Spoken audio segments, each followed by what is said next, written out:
Marcus had been investing for 4 months. Index funds, automatic contributions, the whole plan working exactly as designed. Then his car died on the Cross Bronx Expressway on a Tuesday morning, and everything he thought he understood about money got tested in a single phone call. The mechanic said $1,400. I had $380 in checking. My savings account had $200. My investments had $2,100 in them. I stood there doing the math and realized I had to sell my investments to fix my car, to cash out everything I'd spent months building just to handle one bad Tuesday. He called Julian from the mechanic's parking lot. Julian listened. Then he said something that stayed with Marcus for years. You built a house without a foundation. Everything looks great until the ground shifts. The emergency fund is the foundation. Without it, everything else you're building is fragile. An emergency fund is money you never touch unless there's a genuine emergency. Car repair, medical bill, job loss, not a vacation, not a sale at Best Buy. A true emergency fund is boring, accessible, and absolutely critical. Most people skip it because it doesn't feel like investing. They're wrong. It is investing in your own financial stability. The standard rule: 3 to 6 months of essential living expenses. Essential means rent, food, utilities, transportation, insurance, the non-negotiables. If your essential monthly expenses are $2,500, your emergency fund target is between $7,500 and $15,000. That range might feel enormous. It's meant to. A job loss doesn't come with a 2-week courtesy warning. My monthly essentials: rent $1,100, food $350, subway metro card $130, utilities $80, phone $65. Total $1,725, $3 months, $5,175, $6 months, $10,350. I had $580 in liquid savings. That number looked very different now than it did 4 months ago when I thought I was doing well. How many months you need depends on your situation. Single income, freelance, or commission-based work. Aim for 6 months. Income is less predictable. Dual income household with stable jobs, 3 months may be sufficient. Self-employed or in a volatile industry, some financial advisors recommend 12 months. The more variable your income, the larger your buffer needs to be. Where you keep the emergency fund matters almost as much as having one. It must be 3 things: liquid, accessible within 1 to 2 business days; safe, FDIC insured, no investment risk; separate, not your checking account, not your brokerage.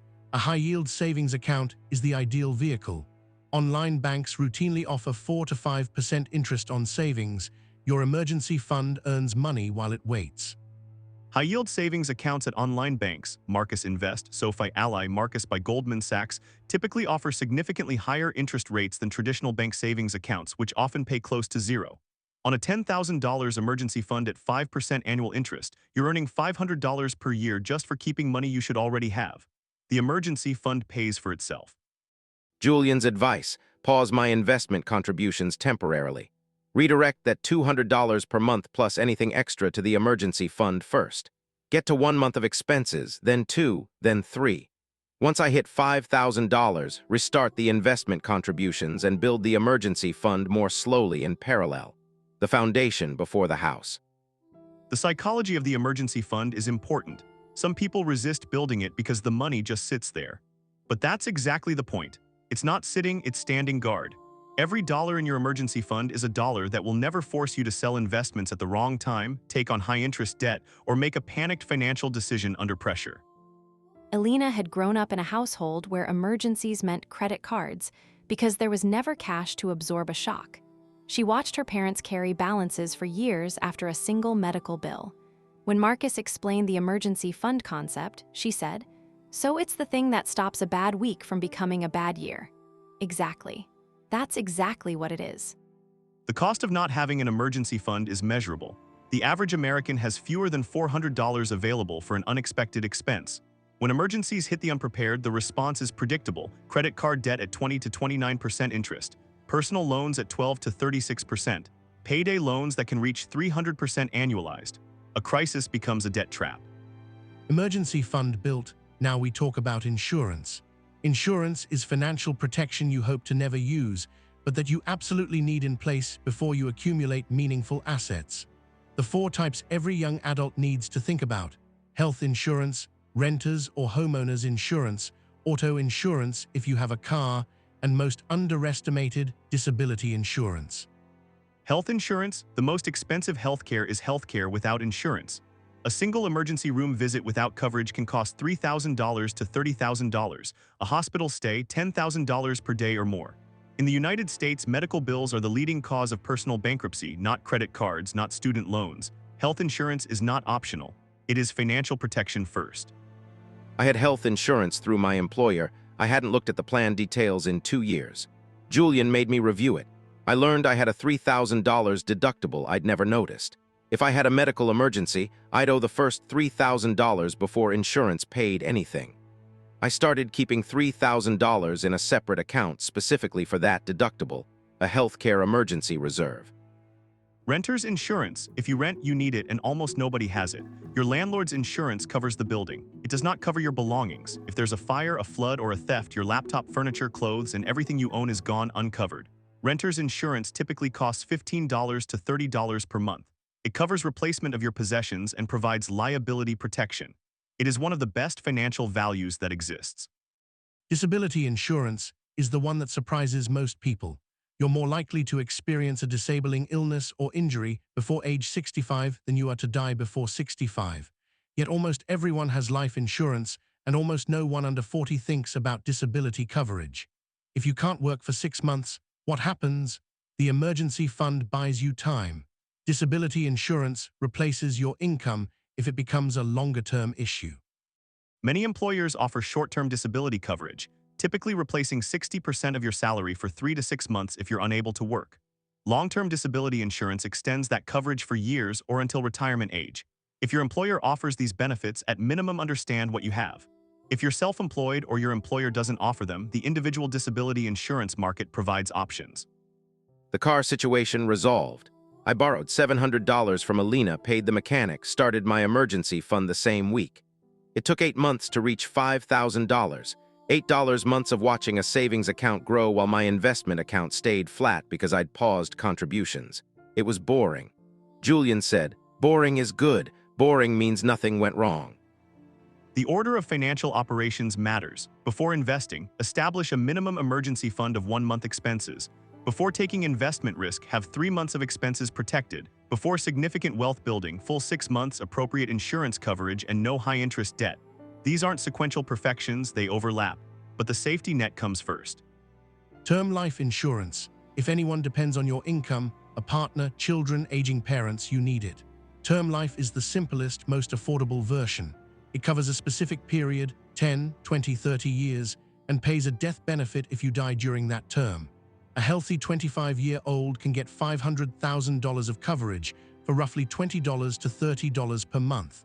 It is inexpensive when you're young and healthy. Whole life and universal life insurance, often pitched as investment vehicles, are almost universally more expensive and less effective than buying term life insurance and investing the premium difference separately. The insurance industry generates significant profit from complex life insurance products. For most people in the wealth-building phase, term life for protection, separate accounts for investing. By the end of that year, I had the foundation Julian described. Emergency fund, $5,200 in a high-yield account earning 4.7%. Renter's insurance, $22 per month covered. Health insurance deductible reserve, $3,000 set aside. Auto insurance already had it. The house wasn't impressive yet, but now it had a foundation, and nothing that had happened in the previous year could have knocked it down. The emergency fund and insurance layer does something invisible but powerful. It changes your relationship with risk. When you're financially exposed, no emergency fund, no insurance coverage, every market dip feels threatening because a simultaneous emergency could force you to sell. When you're protected, you can hold. That psychological shift is worth more than any investment return. Alina watched Marcus build the safety net and started her own. She was a graphic designer. Freelance work was inconsistent. She needed 6 months, not 3. It took a year and a half. She opened a separate high-yield account she named Do Not Touch.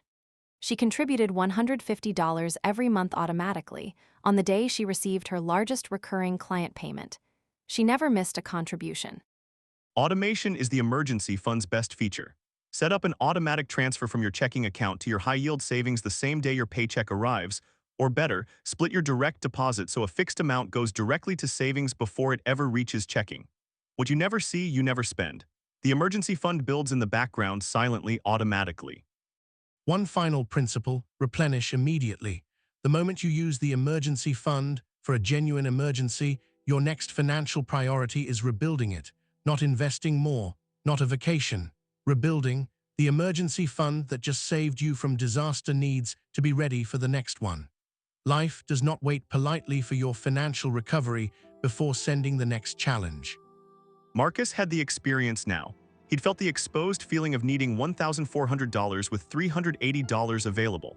He knew what it cost not just in money, but in the hours of anxiety, the calculation of bad options, the dependency on borrowing from someone who loved him. The safety net was not abstract anymore. He had the scar that made the lesson permanent. I think about new investors who go straight to stocks or crypto without a safety net. I was almost one of them. I got lucky that my emergency was $1,400 and not $14,000. Some people learn this lesson after they've been forced to liquidate $50,000 of investments during a market crash to cover an emergency at the exact moment they should have been buying more. That's the hidden cost of skipping the foundation. Financial resilience is built in layers. The emergency fund is layer 1, insurance is layer 2. These two layers protect everything above them, the investments, the retirement accounts, the real estate, the wealth. Skip the first two layers and everything above them is standing on nothing. The foundation is invisible until you need it. By then, you're very grateful it's there. The car that broke down on the Cross Bronx Expressway, I ended up keeping it 2 more years, fixed it properly, drove it to a better job interview. That same car, that same $1,400 crisis, became the reason I built the safety net that protected everything I built after it. Sometimes the breakdown is the lesson, and the lesson is, build the net before you need it.